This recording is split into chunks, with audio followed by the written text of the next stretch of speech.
¿Acaso una marca en la piel puede definir el destino de un hombre?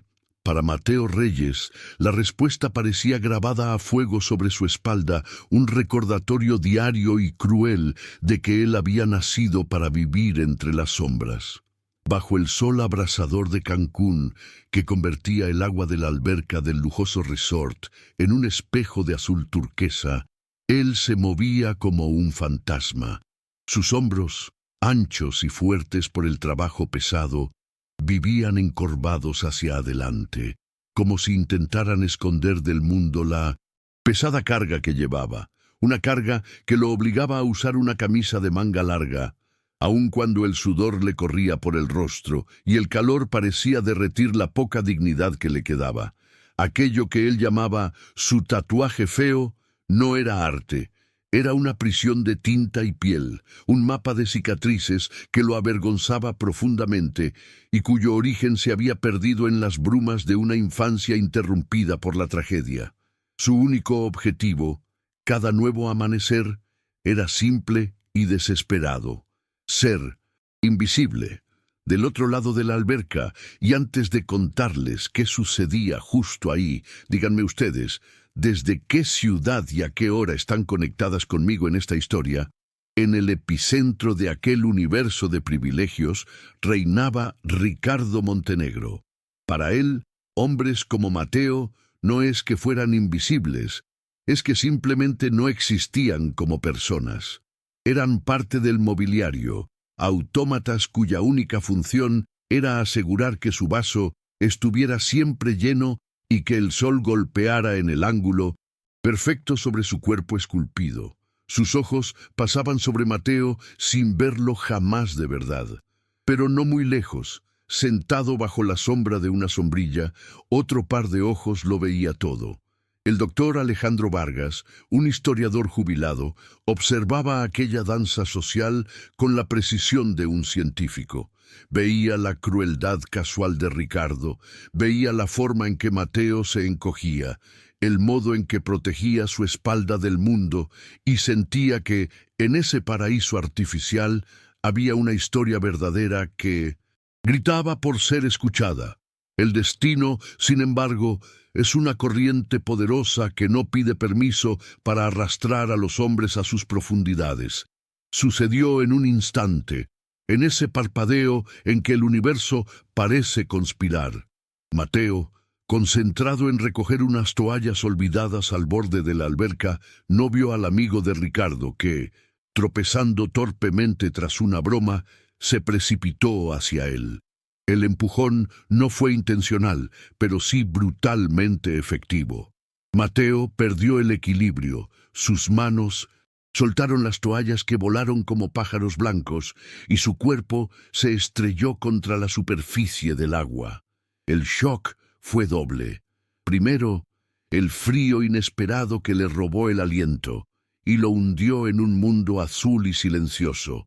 Segundo, y mucho más aterrador, la sensación de su camisa empapada flotando hacia arriba, subiendo por su torso y exponiendo su espalda desnuda al sol, y peor aún, a la mirada de todos. Al salir a la superficie, jadeando en busca de aire, el primer sonido que escuchó no fue de preocupación, sino una carcajada. Fue Ricardo, una risa cruel que resonó en todo el lugar y que fue seguida por las de su séquito. «¡Miren eso!», gritó Ricardo, señalando con un desprecio absoluto. «¿Qué es ese garabato feo?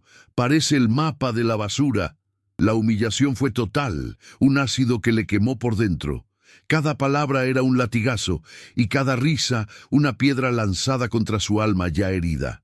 Se sintió desnudo, no solo de ropa, sino de toda defensa, un insecto bajo una lupa cruel. Mientras el eco de la burla se esparcía, los ojos del doctor Vargas se abrieron con un asombro que silenció todo lo demás a su alrededor. Donde Ricardo y su grupo veían un tatuaje feo, un motivo de mofa, Alejandro Vargas veía algo que desafiaba toda lógica. Su corazón de historiador dio un vuelco. No era un simple dibujo, eran líneas, patrones, símbolos que su mente entrenada reconoció al instante con una claridad electrizante. Vio la precisión de la cartografía jesuita del siglo XVIII, mezclada con la complejidad de la simbología maya. Era un palimpsesto viviente, una imposibilidad histórica grabada en la piel de un joven piscinero. Se puso de pie de un salto, ignorando por completo la escena de crueldad. La curiosidad que sentía se transformó en una urgencia febril. Tenía que hablar con ese muchacho, pero Mateo, cegado por la vergüenza, ya estaba luchando por salir del agua. Con movimientos desesperados, se impulsó fuera de la alberca y lo primero que hizo fue bajarse la camisa con violencia, como si intentara volver a encerrar a su demonio. No miró a nadie. Con el agua chorreando de su cuerpo y las lágrimas de humillación mezclándose en su rostro, corrió. Desapareció por una puerta de servicio antes de que el doctor Vargas pudiera dar 2 pasos en su dirección, dejando al historiador con la respiración contenida y una pregunta que lo consumía todo. ¿Cómo era posible que el mapa de un tesoro perdido de la Revolución Mexicana estuviera en la espalda de aquel joven humillado? La huida de Mateo fue un acto instintivo, un animal herido buscando la oscuridad de su madriguera. La encontró en el cuarto de máquinas, un lugar húmedo y caluroso, donde el zumbido constante de los filtros de la alberca ahogaba el sonido de su propio corazón desbocado. Apoyado contra la pared fría, con la camisa mojada pegada a la piel como una segunda piel de vergüenza, intentaba regular su respiración. Cada inhalación era un sollozo contenido. Revivía la escena una y otra vez. Las risas, el dedo acusador de Ricardo, la sensación de 1000 ojos perforando su espalda, juzgando la marca que él mismo tanto odiaba. Fue en medio de esa tormenta de humillación que una voz tranquila rompió su aislamiento. «Joven, Mateo, ¿verdad?» Era el doctor Vargas. Había entrado con un respeto inusual, sin la arrogancia de los otros huéspedes. Mateo se tensó, listo para recibir otro golpe. «¿Qué quiere? ¿Vino a reírse también?» Su voz salió áspera, rota por el dolor. Pero el doctor Vargas no se inmutó. Sus ojos, llenos de una intensidad que Mateo nunca había visto antes, no mostraban burla, sino una fascinación profunda. «Al contrario, muchacho», dijo el historiador, acercándose con cautela. «He venido porque lo que usted tiene en la espalda, eso que el ignorante de Montenegro llamó un garabato, no es lo que usted cree, no es un tatuaje, es historia, es un lenguaje, y creo, con todo mi ser, que es un mapa». La palabra mapa golpeó a Mateo con la fuerza de un insulto. ¿Un mapa? ¿Acaso este anciano había ideado una nueva forma más sofisticada y cruel para burlarse de él? Se giró, enfrentándolo con la furia que nace de la desesperación. «¡Basta!», exclamó, con el dolor vibrando en cada sílaba. «Deje de jugar conmigo. Esta cosa», dijo, señalando su propia espalda con un gesto de profundo asco. «Es la cicatriz de mi desgracia. Es la razón por la que mis padres me abandonaron». La acusación salió de sus labios antes de que pudiera detenerla, trayendo consigo el sabor amargo de los recuerdos, recuerdos borrosos, como un sueño febril de su niñez, el olor a hierbas quemadas, el dolor agudo de una aguja improvisada sobre su piel, las lágrimas silenciosas de su madre mientras su padre sostenía su mano con una fuerza que era casi dolorosa. Le decían que era para protegerlo, pero ¿protegerlo de qué? Poco después de marcarlo de por vida, murieron en un supuesto accidente, dejándolo solo con esa marca incomprensible y un vacío en el alma.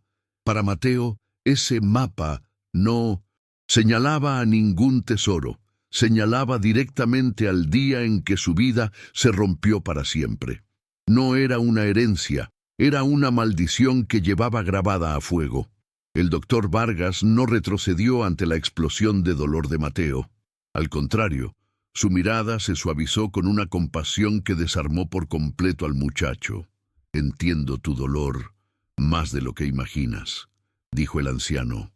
Su voz, Era casi un susurro. Pero la historia que te han hecho creer, la historia de abandono que te has contado a ti, mismo para poder sobrevivir, no es la única historia. Tus padres no te marcaron con una maldición, Mateo, te sellaron con una herencia sagrada.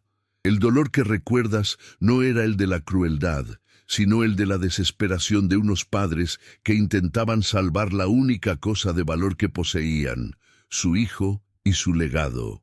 No te pido que me creas a ciegas. Sé que tus heridas son profundas, solo te pido una oportunidad para mostrarte la verdad. No aquí. Acompáñame a la biblioteca del pueblo. No tienes que decir una palabra, no tienes que mostrarme nada. Solo siéntate a mi lado y mira los libros que te pondré enfrente. Si después de ver lo que tengo que mostrarte, sigues pensando que soy un viejo loco que se burla de ti, te daré mi palabra de que jamás volveré a molestarte. La propuesta era tan respetuosa, tan carente de la arrogancia a la que Mateo estaba acostumbrado, que una pequeña grieta se abrió en el muro de su desconfianza. ¿Y si, por primera vez en años, la pregunta no terminaba en dolor, sino en una diminuta y temblorosa llama de curiosidad?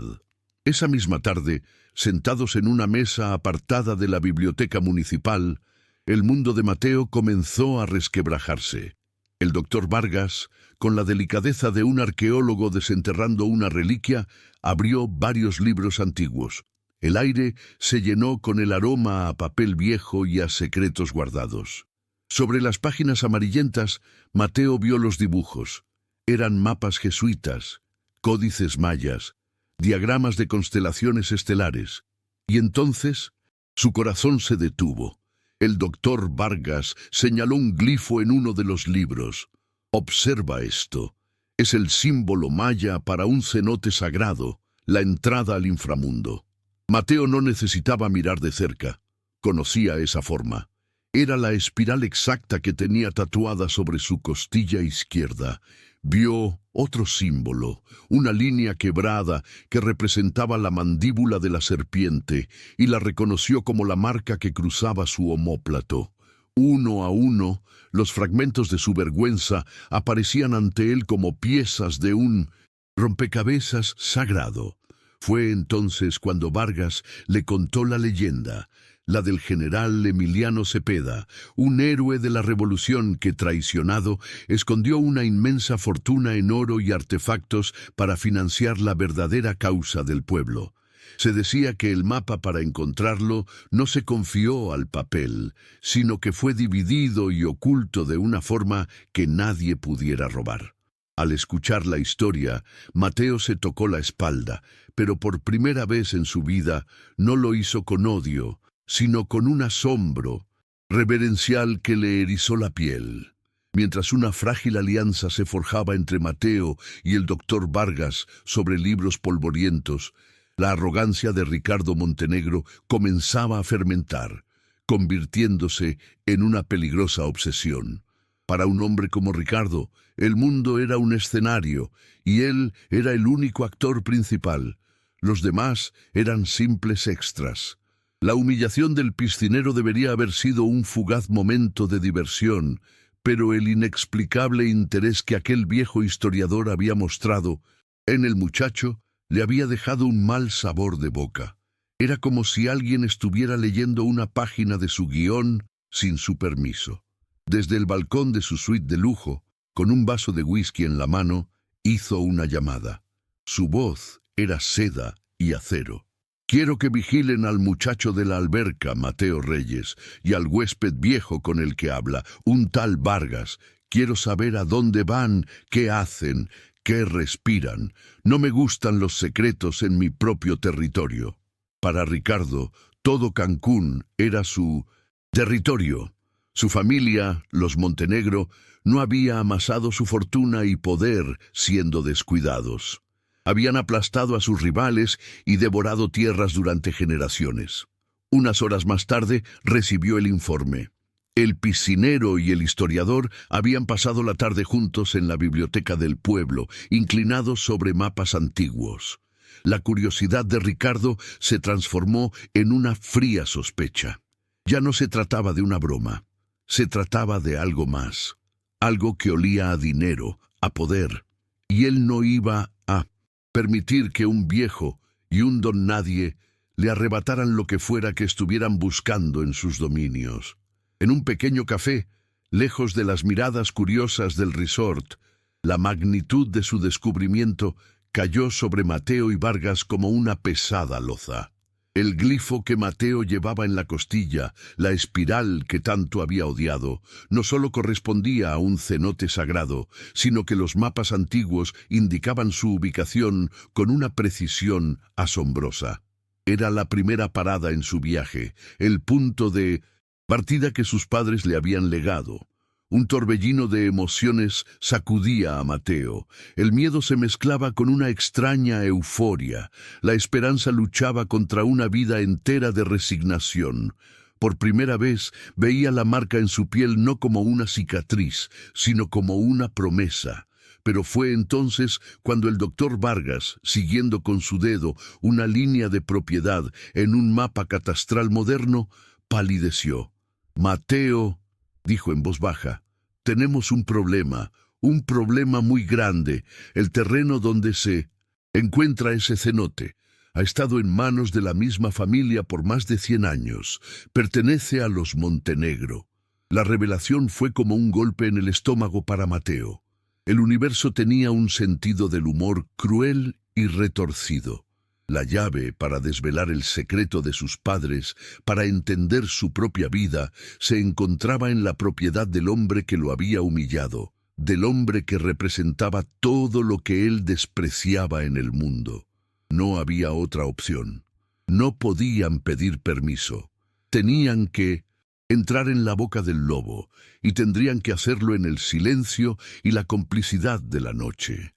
La noche en la selva que rodeaba la propiedad de los Montenegro era una criatura viva que respiraba con el murmullo de miles de insectos y el susurro de las hojas bajo un manto de estrellas. Para Mateo, que había crecido más cerca de la tierra que del lujo, la oscuridad era una vieja conocida, pero esta vez venía cargada de un temor que no era el de las bestias salvajes, sino el de los hombres. Mientras él y el doctor Vargas avanzaban con sigilo, cada rama que se rompía bajo sus pies sonaba como una traición. Vargas, a pesar de su edad, se movía con una determinación admirable, impulsado por la adrenalina del descubrimiento, aunque su respiración agitada delataba el esfuerzo. Mateo iba delante, abriendo paso con un machete, su cuerpo joven y fuerte sirviendo de escudo para el anciano. Se sentía extrañamente vivo, como si la sangre de sus ancestros despertara en sus venas con cada paso que daba hacia el corazón de su pasado. Pero mientras ellos luchaban contra la humedad y el miedo, en la comodidad de su hacienda, Ricardo Montenegro observaba múltiples pantallas de seguridad. Con una sonrisa gélida, había ordenado a su jefe de seguridad instalar cámaras de visión nocturna de última generación alrededor del cenote. No sabía qué buscaban, pero su instinto depredador le decía que, si algo de valor se escondía en sus tierras, sería él, y nadie más, quien lo reclamara. Para él, esto era un juego, una cacería, y Mateo y Vargas no eran más que las presas que, sin saberlo, corrían directamente hacia su trampa digital. Cuando finalmente llegaron al claro, la vista los dejó sin aliento. El cenote era un ojo de obsidiana líquida abierto en la tierra, reflejando la luna llena con una perfección mística.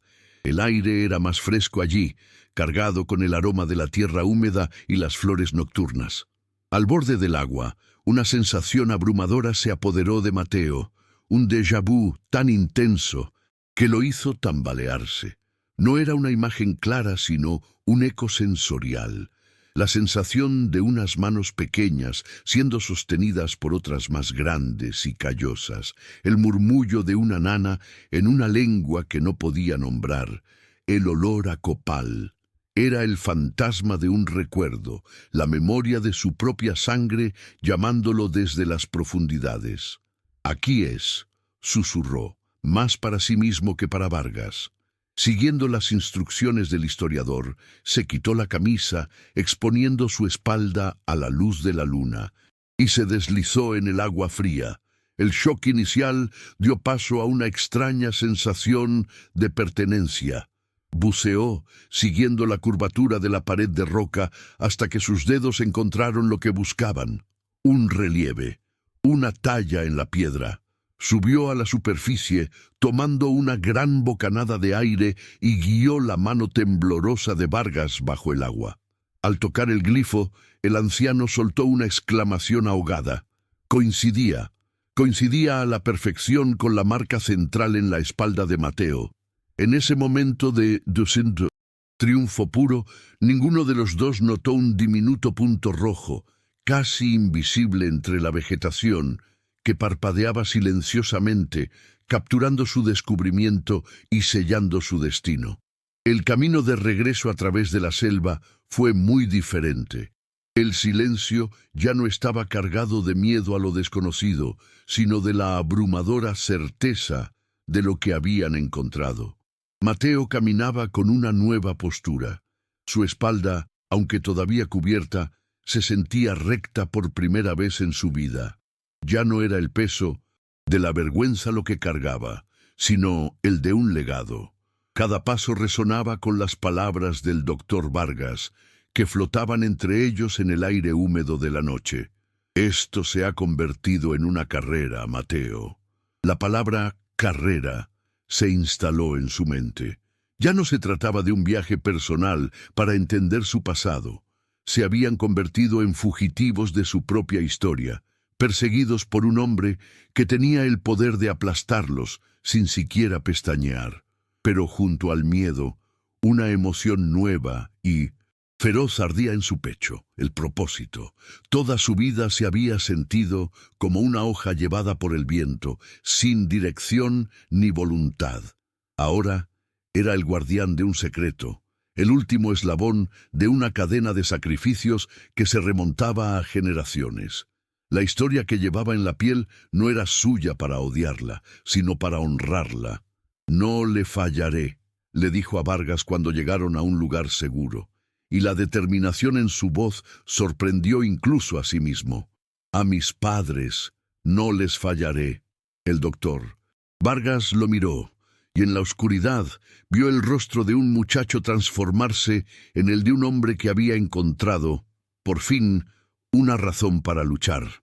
Mientras tanto, en la fría asepsia de su estudio, Ricardo Montenegro observaba las imágenes de la cámara oculta en una pantalla de pared que convertía la escena en un espectáculo privado.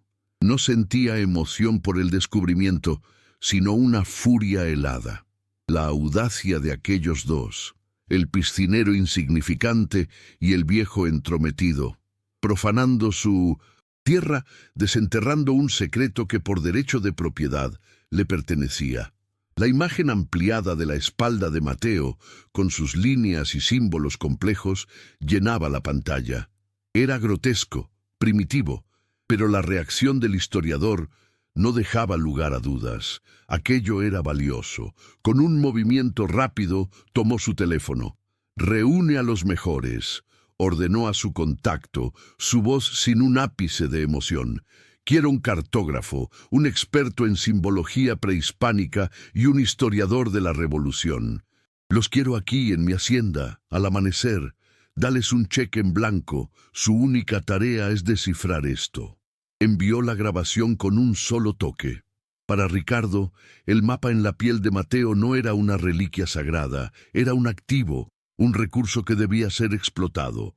Y Mateo no era una persona, era el cofre del tesoro, un contenedor de carne y hueso que sería abierto por la fuerza si fuera necesario. Mientras sus expertos se ponían en camino, Ricardo se sirvió otro whisky, observando el rostro de Mateo congelado en la pantalla. «Corran todo lo que quieran», susurró al silencio de la habitación. «No hay lugar en este país donde puedan esconderse de mí».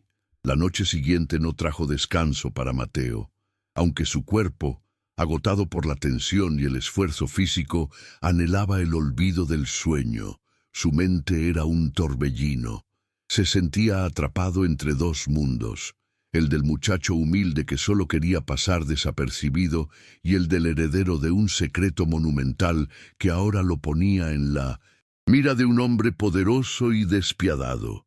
Acostado en su humilde cama, con los sonidos familiares de su barrio entrando por la ventana abierta, cerró los ojos y por primera vez no luchó contra los recuerdos. Los invitó a entrar y llegaron. No como un sueño, sino como un eco vívido, una fiebre que lo transportó a su niñez. Se vio a sí mismo, pequeño y asustado, en una choza iluminada por la luz parpadeante de las velas. Su padre, un hombre de rostro adusto, pero con ojos llenos de una ternura desesperada, sostenía su mano con una fuerza que era ancla y tormento. Su madre, con el rostro bañado en lágrimas silenciosas, le susurraba al oído. Las palabras eran confusas, fragmentadas por el miedo y el tiempo, pero una frase emergió de la niebla con una claridad que le heló la sangre. El mapa es solo la mitad de la llave, mi hijito. La otra mitad la llevarás siempre contigo, cerca de tu corazón. Nunca, nunca te la quites. Despertó de golpe, con el corazón martillándole en el pecho y la mano instintivamente aferrada al pequeño amuleto de obsidiana que colgaba de su cuello desde que tenía memoria. Lo había llevado toda su vida como un simple recuerdo, un pedazo de piedra sin valor. Ahora, las palabras de sus padres resonaban en su alma, transformando ese objeto familiar en un misterio tan profundo como el que llevaba en la espalda. Mientras Mateo luchaba con las revelaciones de su subconsciente, el doctor Vargas trabajaba febrilmente en su habitación de hotel, que ahora parecía el cuartel general de una expedición clandestina. Libros, fotocopias y notas cubrían cada superficie.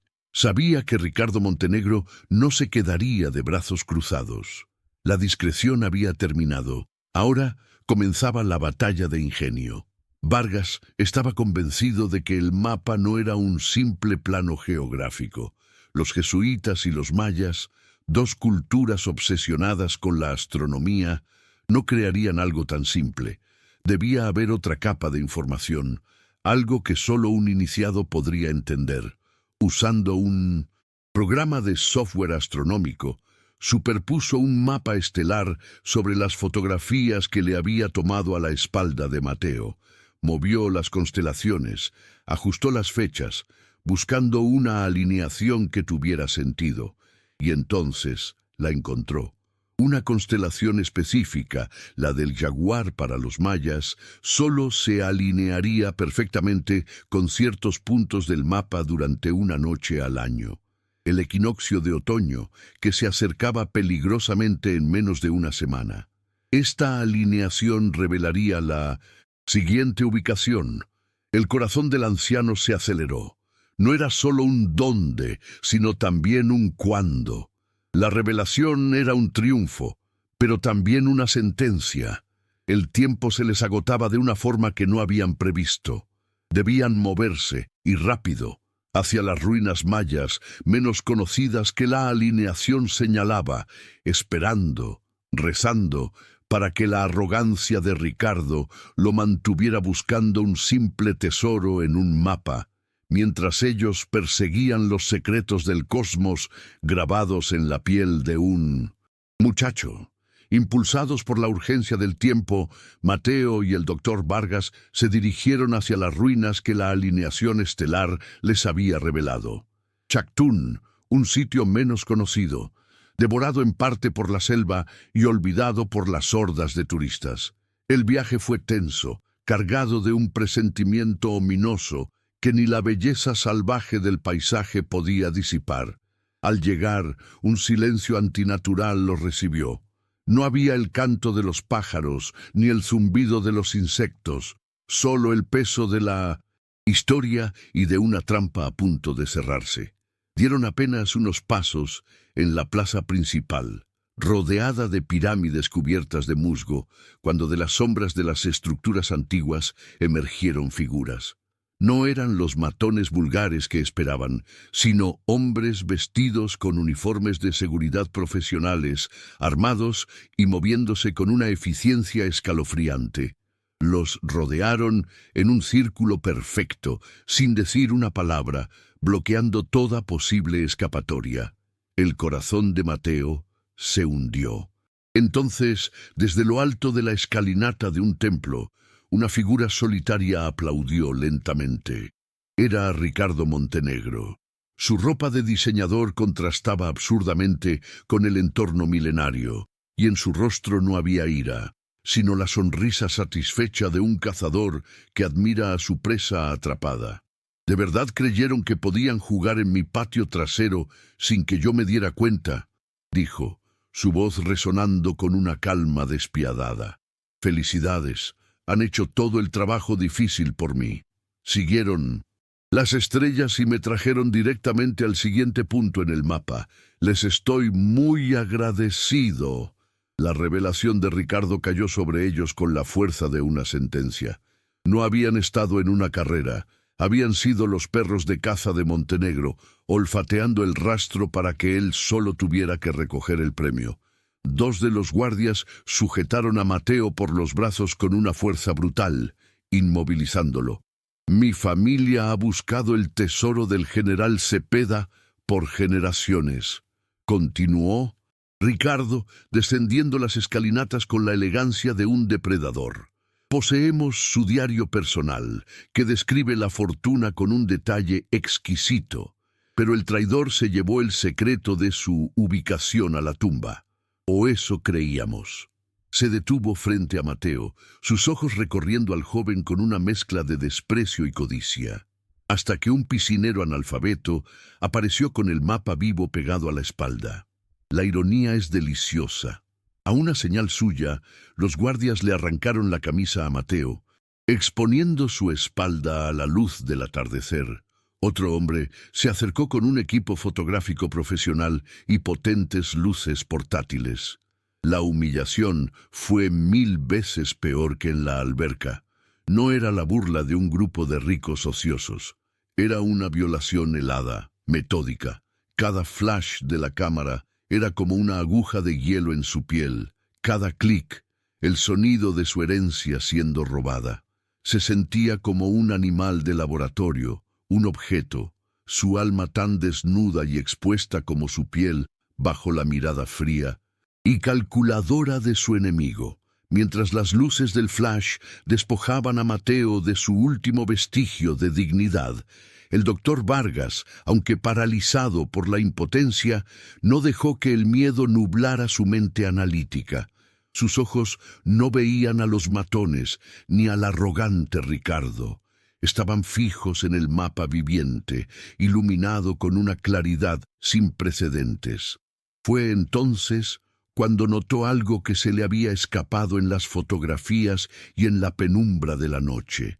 Ciertas líneas, las que él había asumido como contornos de montañas o ríos, eran diferentes, no eran geográficas, eran más finas, casi etéreas, y conectaban los glifos mayas con símbolos que no pertenecían a ninguna cartografía terrestre.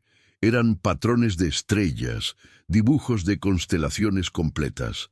De repente, la verdad lo golpeó con la fuerza de un relámpago. La alineación del equinoccio no era solo para encontrar estas ruinas. Era la clave para leer el mapa entero. El mapa no era un plano estático, era un instrumento astronómico. Solo podía ser descifrado por completo en la noche del equinoccio, cuando la luz de una constelación específica, al caer sobre la espalda de Mateo en el ángulo correcto, revelaría qué líneas eran caminos y cuáles eran simples señuelos. Ricardo, con toda su tecnología y sus expertos, estaba fotografiando un libro escrito en un idioma que no podía leer. Creía tenerlo todo, pero solo tenía la mitad de la frase, la mitad de la llave, tal y como el padre de Mateo había dicho en sus recuerdos, febriles. Amarrado, forzado a arrodillarse sobre la tierra áspera, una vez que terminaron de fotografiarlo, Mateo se sintió caer en un abismo de desesperanza. La humillación era tan profunda, tan absoluta, que apagó la llama de lucha que apenas había comenzado a arder en su interior. Volvía a ser el muchacho invisible, el objeto de burla, un simple recipiente de carne y hueso que ahora había sido vaciado de su único valor. Había fracasado. Le había fallado a sus padres, a su memoria, a ese legado que apenas empezaba a comprender. El peso de su historia ya no era un honor, sino una condena que lo había llevado a esta trampa. Ricardo se pavoneaba frente a él, revisando las imágenes en la pantalla de la cámara con una sonrisa de triunfo. Y en ese instante, en el punto más bajo de su vida, Mateo sintió que todo estaba perdido. Creía que su historia terminaba allí, de rodillas en unas ruinas olvidadas, habiendo servido únicamente para enriquecer al hombre que más lo despreciaba. Y si esta historia está tocando tu corazón, si sientes la injusticia que Mateo está viviendo, no te olvides de dejar una pequeña luz de apoyo para él, con un me gusta en este video, para que sepamos que estás con nosotros. Porque a veces es en la oscuridad más profunda donde un hombre descubre de qué está hecho realmente. Con las fotografías seguras en su poder, Ricardo Montenegro miró a Mateo arrodillado con el mismo desinterés con el que se mira un envase vacío. «Ya no me sirves para nada», dijo con una frialdad que cortaba el aire. «Consideren esto un acto de mi generosidad. Los dejo con sus ruinas y sus fantasmas. Para cuando logren desatarse, si es que lo logran, yo estaré a medio camino de reclamar una fortuna que debió ser de mi familia desde el principio». Cometió entonces el error fatal de todos los hombres arrogantes. Subestimó el espíritu de aquellos a quienes había humillado. Creyendo que el mapa digitalizado era todo lo que necesitaba, dio media vuelta y se marchó, seguido por sus hombres, dejando a Mateo y a Vargas atados y abandonados a su suerte en la creciente oscuridad de la selva. El sonido de los motores de las camionetas al alejarse fue el eco de la victoria de Ricardo, y para Mateo, el sonido del fin de toda esperanza. Con la cabeza gacha, sintiendo el áspero roce de la cuerda en sus muñecas, su mano se movió instintivamente hacia su pecho, buscando el único consuelo familiar que le quedaba en el mundo, el amuleto de obsidiana. Al tocar la piedra lisa y fría, la memoria de su madre regresó, pero esta vez no como un susurro febril, sino como una instrucción clara y resonante. El mapa es solo la mitad de la llave. La otra mitad la llevarás siempre contigo, cerca de tu corazón. Y de repente, entendió. No era una metáfora. «Doctor Vargas, ayúdeme», susurró Mateo, con una urgencia que sacó al anciano de su propio estupor. Juntos, retorciéndose y luchando contra las ataduras con una energía renovada, lograron finalmente liberar sus manos. Lo primero que hizo Mateo no fue frotar sus muñecas adoloridas, sino arrancarse el amuleto del cuello y sostenerlo contra la última luz del crepúsculo. «No es una simple piedra», dijo, con la respiración agitada por la revelación. El doctor Vargas lo tomó en sus manos temblorosas. «Por supuesto que no», exclamó el historiador, sus ojos brillando con una nueva luz. «Es obsidiana pulida. Los antiguos la usaban como espejos, como instrumentos de adivinación. Es una lente». Y en ese preciso instante, todas las piezas del rompecabezas de la vida de Mateo encajaron. Con una certeza que le recorrió el alma entera, tomó la lente de obsidiana y la colocó sobre una pequeña extensión del mapa que llegaba hasta su hombro. Lo que vio le robó el aliento. Bajo el filtro oscuro de la obsidiana, finísimas líneas que antes eran invisibles brillaron con una tenue luminiscencia, como venas de luz bajo la piel. Revelaban rutas completamente nuevas, símbolos astronómicos que corregían los caminos falsos y señalaban una dirección totalmente diferente. Ricardo no tenía un mapa, tenía un señuelo. La verdadera guía, la llave completa, la tenían ellos. Mateo se puso de pie y ya no era la víctima. Sus ojos ardían con el fuego de la certeza y la venganza. Ahora, dijo a Vargas, la cacería comienza de verdad, y nosotros ya no somos la presa. La selva que momentos antes había sido su prisión, ahora se convertía en su santuario. La oscuridad ya no era una amenaza, sino una aliada que los ocultaba de los ojos del mundo. Cada paso de Mateo era firme, el de un hombre que ya no huye, sino que avanza hacia su destino. Con el doctor Vargas a su lado, encontraron un refugio entre las raíces de una ceiba milenaria. Allí, bajo la pálida luz de la luna que se filtraba entre las hojas, la espalda de Mateo se transformó en un códice celestial.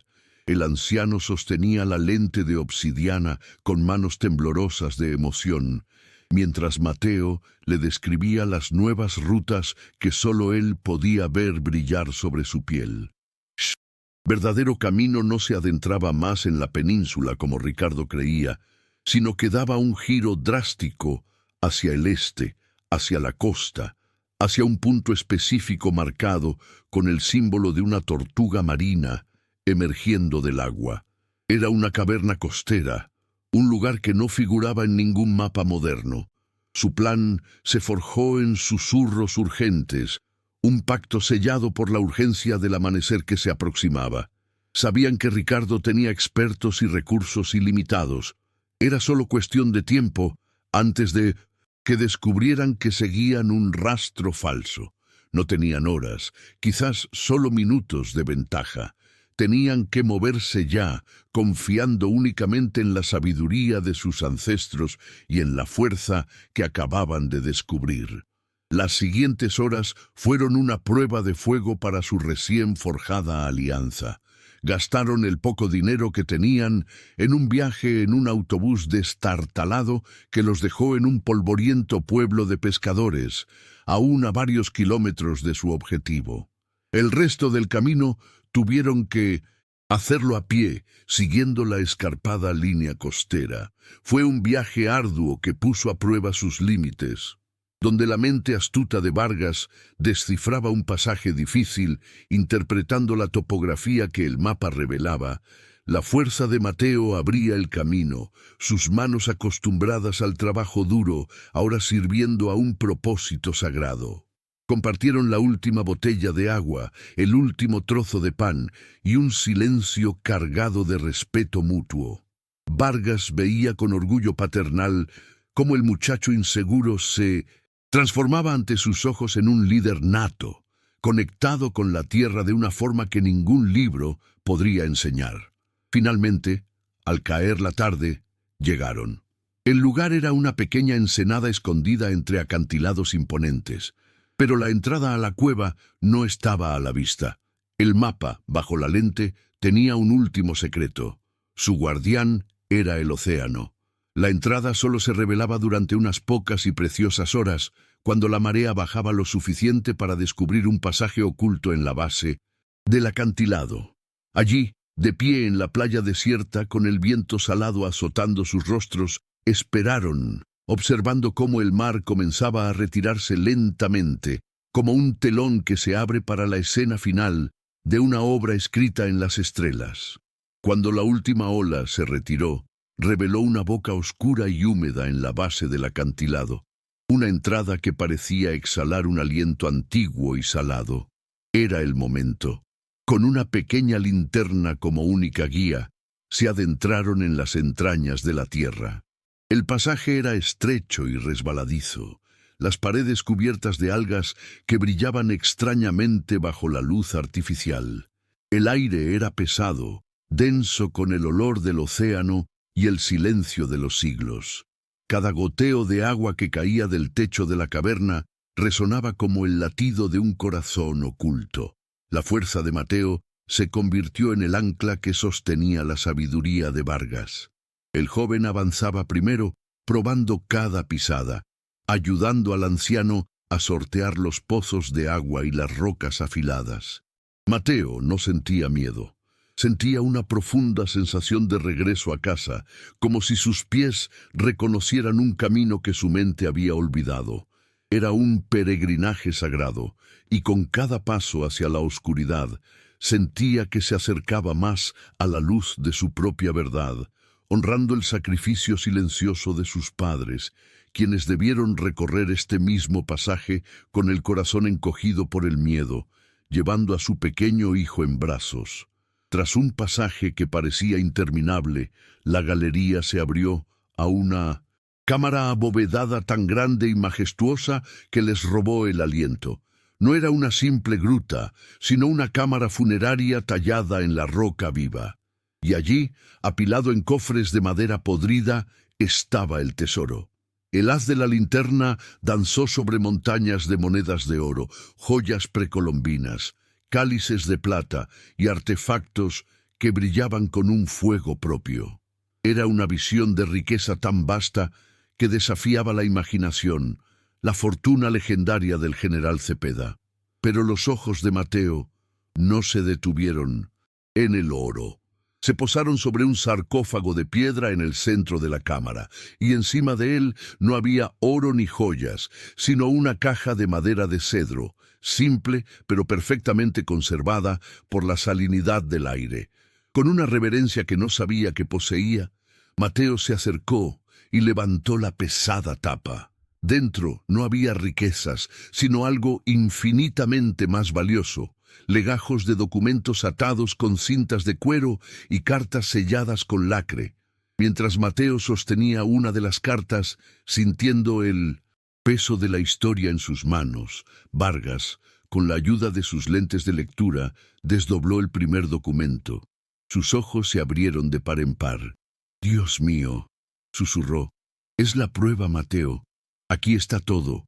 La confesión del general Cepeda, nombrando a tu tatarabuelo, el capitán Reyes, como su único hombre de confianza y guardián del tesoro.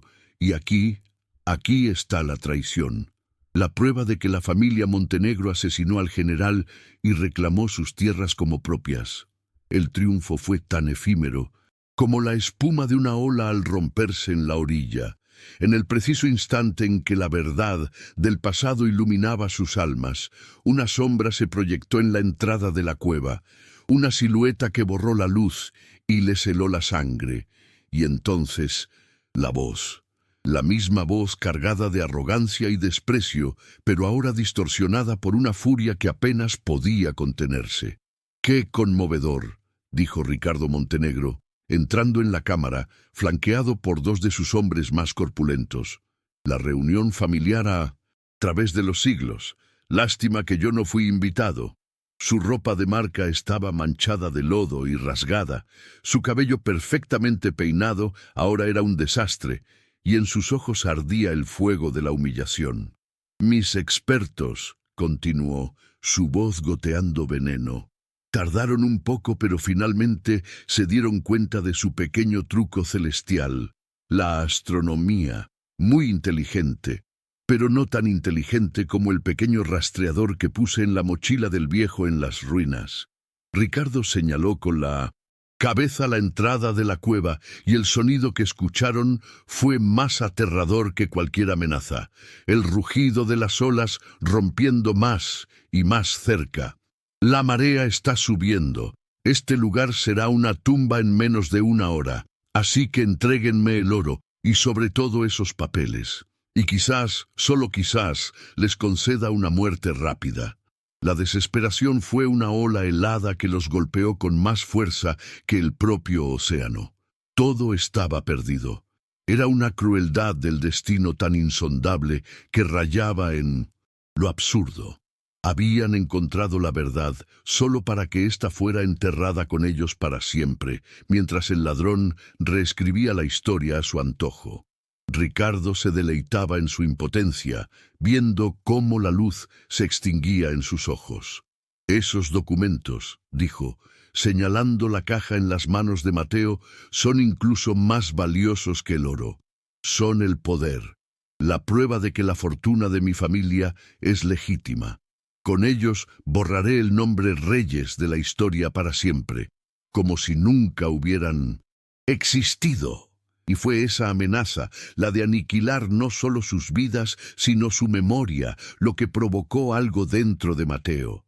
Miró el tesoro, no como un montón de oro, sino como el sudor y la sangre de sus ancestros. Miró las cartas, no como papel viejo, sino como el testamento del honor de su familia. Y luego miró a Ricardo, la encarnación de una mentira centenaria. No, su historia no terminaría así. Se negó a ser una víctima una vez más. Y mientras Vargas creaba una distracción genial, dejando caer un puñado de monedas de oro que resonaron en el suelo y atrajeron la codicia de los guardias, los ojos de Mateo escanearon la cámara, no con pánico, sino con una claridad febril.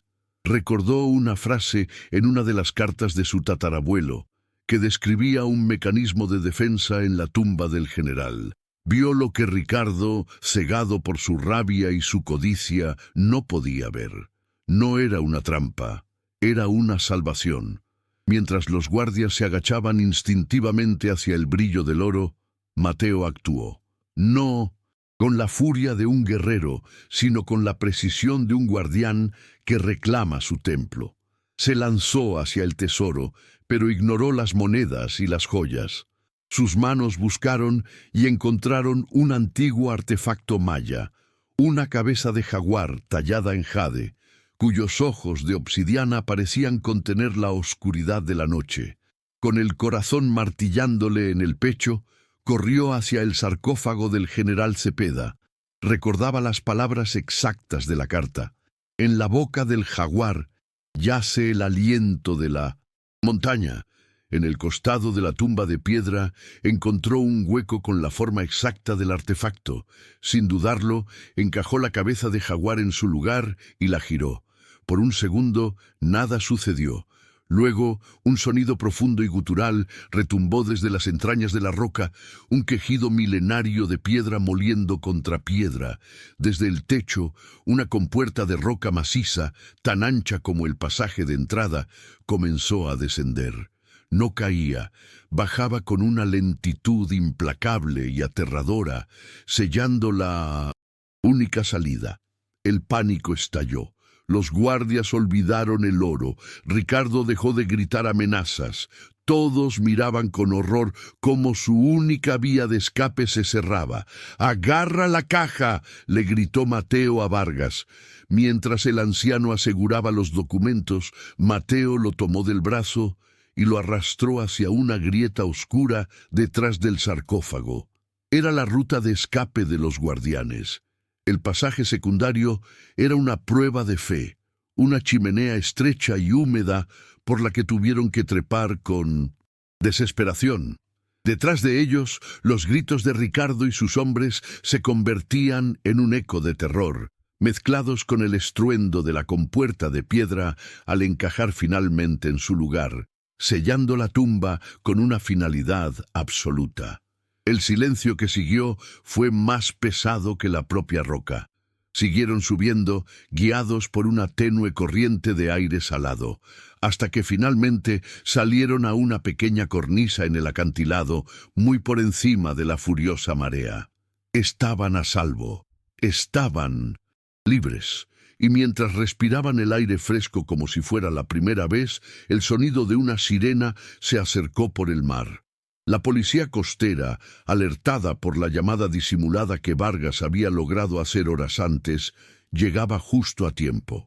Mateo miró hacia la base del acantilado, donde la cueva que había sido la tumba de su ancestro ahora era la prisión de su enemigo, y no sintió alegría, sino un profundo y sombrío alivio. La justicia había llegado, y mientras la justicia finalmente sellaba un ciclo de traición de 100 años, los invitamos a sellar su lugar en nuestra comunidad. Si historias como esta, donde el bien triunfa y el honor es restaurado, son las que llenan su alma, suscríbanse al canal para que no se pierdan el nuevo comienzo que le espera a Mateo. Los días que siguieron fueron un torbellino de eventos que parecían sacados de un libro de historia, no de la vida real. La detención de Ricardo Montenegro y sus hombres, atrapados como ratas en una tumba de oro, fue solo el principio. La caja de cedro que Mateo había rescatado del corazón de la cueva se convirtió en la llave que abrió no solo un tesoro, sino una caja de Pandora de secretos oscuros para la familia más poderosa de la región. Los documentos, autenticados por expertos, eran irrefutables. Narraban con una claridad devastadora la crónica de la traición, el asesinato del general Cepeda y el robo sistemático de las tierras que pertenecían legítimamente a los reyes. El imperio de los Montenegro, construido sobre una base de mentiras y sangre, se desmoronó como un castillo de arena ante la marea de la verdad. Mateo, el muchacho que solo buscaba ser invisible, se encontró en el centro de un huracán mediático, pero con la guía serena del doctor Vargas, navegó las turbulentas aguas de la justicia, no con un deseo de venganza, sino con la tranquila dignidad de un hombre que reclama el honor de su familia. Fue reconocido legalmente como el único heredero legítimo de la fortuna y, más importante aún, de las vastas extensiones de tierra que le habían sido robadas a sus ancestros. El nombre Reyes no solo no fue borrado, sino que resurgió de las cenizas, limpio y resplandeciente. Meses después, el sol de Cancún ya no era un enemigo del que Mateo debía esconderse. Estaba de pie en la orilla de una playa virgen, la misma que ahora formaba parte de la reserva cultural que había fundado con el doctor Vargas. Ya no usaba el uniforme del resort. Vestía ropas sencillas de lino blanco. No vivía en una mansión ostentosa, sino en la casa restaurada de sus tatarabuelos, un lugar lleno de historia y de paz. El tesoro del general Cepeda no había sido malgastado en lujos, sino invertido en crear un centro de estudios históricos y en proteger la tierra que sus antepasados habían jurado cuidar. El doctor Vargas, más que un mentor, se había convertido en su familia, el abuelo sabio que nunca tuvo. Mientras las olas besaban sus pies descalzos, Mateo miraba el horizonte. No llevaba camisa. El sol del atardecer bañaba su espalda, y el complejo mapa de líneas y símbolos, que una vez fue su mayor vergüenza, ahora brillaba como una joya bajo la luz dorada. Con un gesto lento y lleno de amor, se tocó el hombro, siguiendo el contorno de un glifo. Ya no era una marca fea, ni siquiera un mapa. Era el poema épico de su familia, la prueba de su sacrificio, el testamento de su resiliencia y el símbolo de su propia y hermosa victoria. Era simplemente quien era él.